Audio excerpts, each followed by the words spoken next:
Writing is the getaway I can always afford. My journals have been the only place I trust to vent to upon whim. As long as I have paper, a writing utensil, and a mind ready to go, I'm good. When I was in fifth grade, my mom gave me a purse-shaped Powerpuff Girls journal. That's when it all began. I can look back at what I've written, and it brings me back to tears of laughter or remind me of tears of heartache. Regardless, I love the way my writing lets me see life.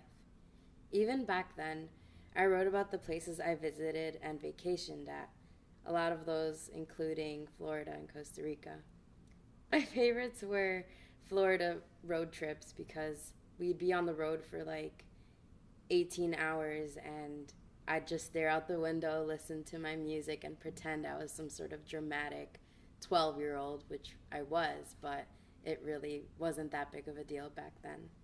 So, of course, there were always boy stories and teen angst stories. My journals have always been the perfect outlet for all of the emotions I'd rather not burden my friends with. Not that I don't go venting to them, but my journal can take it and not yell back at me. Some people mistake this with my always being okay and easygoing, but the closer people know better than that. Now that I'm old enough to travel by myself, I love packing up and finding new havens to journal at. The cafeteria, the rocks bordering the water by the rail trail, and the benches around campus, especially ones by Esopus Pond, are a few of my favorite places to sit and write at. I'm currently on my 11th journal, close to starting the 12th. Work, classwork, the oracle, they all sort of get in the way of my writing time. There are times when I go weeks without writing and I feel like exploding, and that moment where I finally get to write is a complete relief. I've also made sure that all of the journals that I have mean something, and I make sure that either I get them as a gift or there's some sort of meaning behind them. Each of my journals have a unique story behind them, like the one I'm currently on I got as a gift from my last boss at my internship. It's the time that I spend with friends and traveling that provide the stories to write about. I've learned to appreciate all the time we spent together.